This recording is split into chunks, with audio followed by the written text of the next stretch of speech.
Eu estou aqui e o cúmplice de eu estar aqui é o Dr. João Neto. Normalmente, o imã da mesquita, às sextas-feiras, está na sua mesquita. Quando eu vi o dia, eu disse, não é possível eu participar. Também não percebo nada das farmácias, não percebo nada de medicina. Eu só percebo é de religião, o pouco que percebo. Então temos que conversar. E o Dr. João Neto disse, está bem, eu vou ter consigo à mesquita. Eu disse, não, podemos falar ao telefone, que eu não posso participar. Ele veio, convenceu-me e cá estou. Portanto, a culpa é dele. Obrigado, Dr. João Neto. Obrigado pela sua motivação. E, sem dúvida, vendo a sua motivação, chego à conclusão que a Associação Nacional das Farmácias é daquelas instituições, tudo o que faz com muita motivação. Um bem-aja para vocês. 40 anos. É interessante o número 40. Se perguntarmos aos judeus quanto tempo ficou Moisés até receber os 10 mandamentos, foram 40 dias. Deus disse a Jesus, jejua durante 40 dias. Maomé recebe as primeiras revelações do Sagrado Alcorão quando ele tinha 40 anos. Dizem as religiões monoteístas que durante 40 dias, quando falece alguém, a nossa alma anda por aí e depois de passar os 40 dias jamais poderá voltar. Então o número 40 está um pouco ligado às religiões monoteístas. E também dizem que quando o homem, ser humano, não só homem do sexo masculino, quando chega aos 40 é que atinge a maturidade. Portanto, até aos 40 é a idade da inocência. Muito sinceramente, depois de ouvir aquilo que nós vimos anteriormente a esse clipe, há pessoas que dedicam, há pessoas que fazem tudo para servir o outro sem qualquer nenhum interesse. Somente quer ver o outro bem. Este é que é o objetivo de muitas pessoas. Faz parte da nossa cultura cuidarmos da nossa saúde. Mente sã e o corpo sã. O Islão, porque sendo imã da mesquita, não posso falar sobre a farmácia, nem posso falar sobre o judaísmo, nem posso falar sobre o cristianismo, porque está ali o nosso bispo. Então, falar um pouco sobre o Islão. Os mouros estão de volta. Estamos aqui no Porto. Portanto, começamos com farmácia islâmica, depois aos poucos.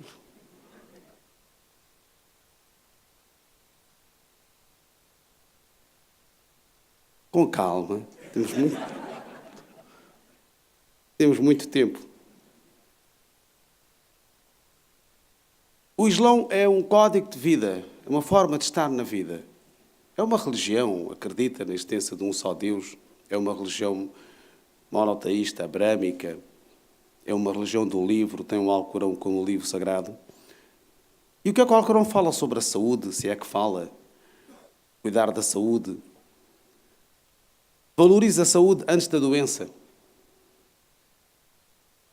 A juventude antes da velhice. A vida antes da morte. Há um versículo do Alcorão que diz: aquele que salvou uma vida, salvou toda a humanidade. Aquele que matou uma vida, matou toda a humanidade. Para termos uma farmácia islâmica, isto quer dizer que os muçulmanos contribuíram, foram farmacêuticos. Foram aqueles que também investiram e investigaram essa ciência. E foi há muitos anos, apesar de não haver Infarmed na altura, mas preocuparam-se. Este Infarmed, este I deve ser do Islão, mas...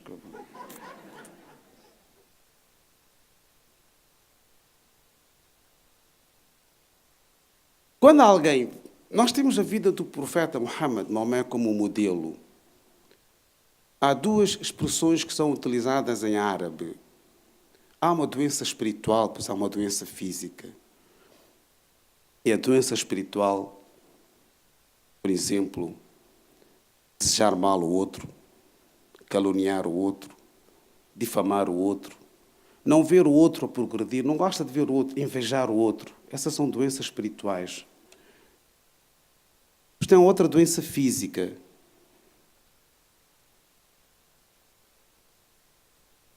Uma serpente. Sabem que uma serpente, farmacêuticos devem saber, de certeza. Estava atrás de um pirilampo. E o pirilampo a fugir dele. E a serpente atrás do pirilampo. Ambos se cansaram. E o pirilampo pergunta à serpente, desculpa lá, eu pertenço à tua cadeia alimentar? A serpente diz que não. Então, se eu não pertenço à tua cadeia alimentar, por que é que estás-me a perseguir? A serpente diz que eu não gosto de ver o teu brilho. Este teu brilho incomoda-me. E podem crer, nós, no nosso dia-a-dia, temos muitas serpentes à nossa volta. Mas mesmo assim, com o dom de Deus para aqueles que são crentes, continuamos com a nossa motivação. Quando nós falamos sobre essas duas doenças físicas e espirituais, em árabe é du'a e dawa. Du'a é pedir uma prece, uma oração. E sem dúvida, muitas das vezes a nossa fé nos motiva para isso. Se for muçulmano, venha à mesquita ou ao sheik, faça du'a, porque tem um familiar que está doente, ou vai à igreja, pede ao bispo ou ao padre para fazer uma oração, uma prece por um familiar que está doente, que está no hospital ou que está em casa. E depois temos o dawa. Dawa é medicamento. Quando alguém me pede para fazer du'a, eu pergunto, já tomaste o dawa? Já tomaste o medicamento? Depois de tomar o medicamento é que eu faço a prece, o du'a. Eu não vou falar mais que 10 minutos, não se preocupe. Normalmente o muçulmano é o último a falar, mas aqui o nosso ministro irá falar a seguir a mim. Esta é a vantagem, não é? É sério, pela ordem cronológica, primeiro fala o judeu, meia hora, fala o cristão, 45 minutos, e quando fala o muçulmano, 10 minutos, as pessoas já estão... O que é que ele vai falar, né? Muçulmano. Isto, se forem só 3 religiões, se estiverem budistas e hindus, então o muçulmano, coitado, é sempre o último. Mas aqui o nosso ministro vai ser um pouco mais tolerante comigo. No entanto, quando nós falamos dessas duas disciplinas, ou neste caso, a medicina e a farmácia, esta separação começa durante o século XII. E cada diferenciação por si traz certamente melhorias em modernizar. Mas isso só acontece quando as condições estão adequadas para isso. Portanto, a farmácia, para ser como uma profissão ou como uma ciência, terão que alterar algumas condições e terão que ser cumpridas algumas condições. As forças da sociedade, por exemplo, e culturais, tinham que estar amadurecidas ao nível da diferenciação entre essas duas disciplinas. Há quem diga que as primeiras lojas da venda de medicamentos no mundo árabe foi em Bagdade, no ano 754. Considerando o facto que os árabes muçulmanos, mas nem todos eles, nem todos os farmacêuticos árabes eram muçulmanos, haviam cristãos árabes. Porque esta é a ideia, todos os árabes são muçulmanos e todos os muçulmanos são árabes, é uma ideia errada. É como se fosse eu chegasse à conclusão e dissesse que todos os portugueses são católicos. E os protestantes irão dizer, desculpe, pode repetir. Um budista foi à Irlanda do Norte e o polícia perguntou, você é católico ou protestante? Ele disse, eu sou budista. Está bem, mas você é budista católico ou budista protestante?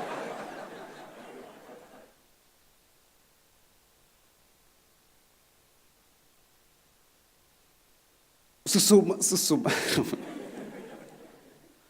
É sexta-feira é complicado para um sheik. Se somarmos esses relatórios todos que nós temos, né? Houve muita literatura que foi escrita de origem árabe, porque, infelizmente, hoje o que a maioria dos muçulmanos fazem não tem nada a ver com o Islão. Portanto, vamos tentar aqui separar bem as coisas, porque o conhecimento é um tesouro, independentemente de vir de onde quer que seja. Então, os muçulmanos no passado, Ibn Rushd, Ibn Sina, foram aquelas pessoas que, mesmo que o meu professor não seja muçulmano, se ele tem aquele tesouro, que é o conhecimento, eu tenho que aprender com ele. Então, os muçulmanos traduziram muita literatura para o árabe, o grego para o árabe.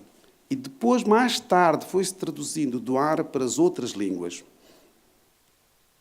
Quando a capital do mundo islâmico deixou de ser Damascus, durante o Império Umíadas, a dinastia Umíada, podemos dizer assim, quando passa a ser Bagdade, que era a dinastia Abássida, os cientistas árabes, com uma vantagem geográfica, Bagdade passa a ser o centro comercial mais importante, onde os comerciantes chegavam do extremo Oriente trazendo novos medicamentos e as novas fórmulas.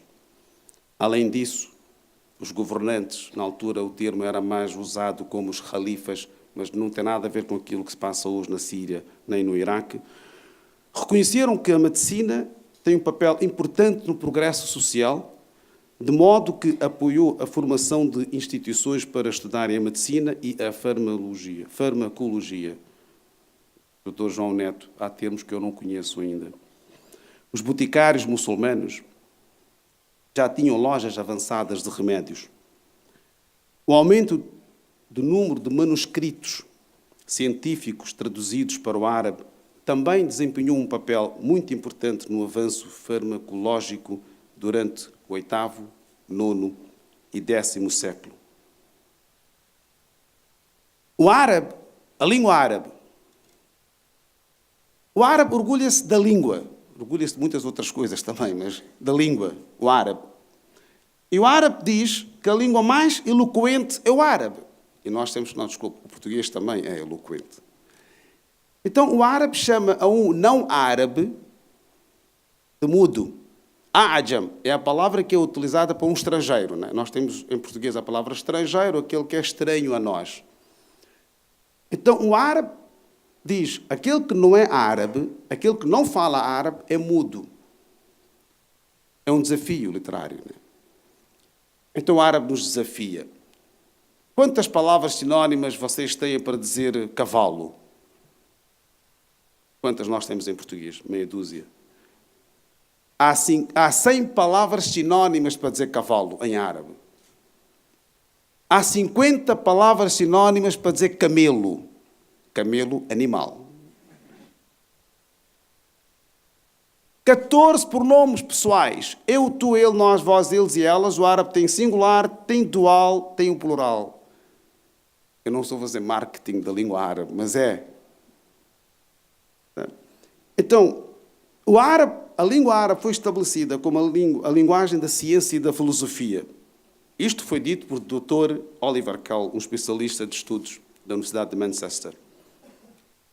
É claro que os farmacêuticos árabes, os muçulmanos e não muçulmanos, fizeram muitas obras e hoje, se nós vamos inaugurar a farmácia islâmica, é o fruto daquilo que eles fizeram. Só falta 30 segundos para eu acabar. Alguns nomes. Ibn Sina, aquele que era considerado como a força da natureza, produziu e inventou 760 drogas ou comprimidos. Ibn al-Mubarak, em toxicologia.